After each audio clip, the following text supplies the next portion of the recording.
Question 5, h of x is equal to 2x minus 3. For x being between -2 and +4, that's going to be your domain. The x-intercept of h is q. Okay, so 5.1, write down the coordinates of q. So our h of x graph has the following equation. So h of x is equal to 2x minus 3.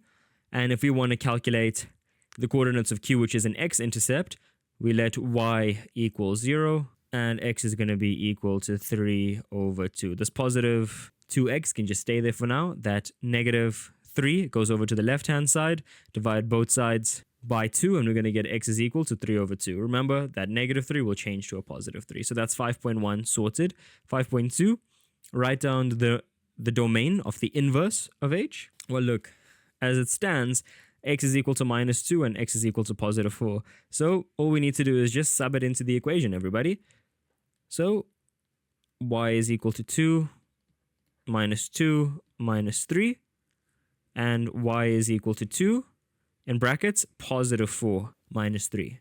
So if you want the new domain of the inverse graph, we just sub in our current domain values into the current graph. And then we get the domain of the inverse, which is going to be -7 and 5, but we're not done just yet. So let's actually answer the question. So the domain of the inverse of h is going to be -7 is less than or equal to x, and x is less than or equal to +5.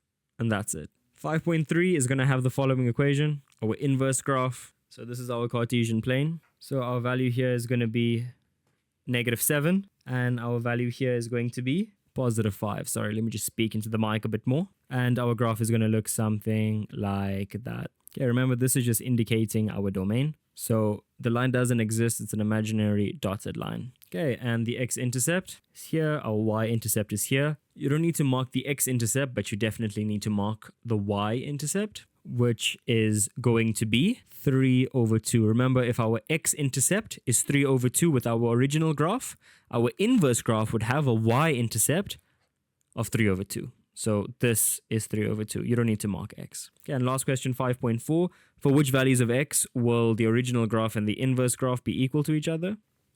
Just going to clear everything on the screen, so just take it down quickly before I remove it. So 5.4, h of x we know is equal to 2x minus 3. Now for the inverse of h, it's going to be h, -1. That's how we indicate it's the inverse. And that is going to be equal to, now we just swap the y and the x value, so that invisible y. So it's going to be x is equal to 2y minus 3.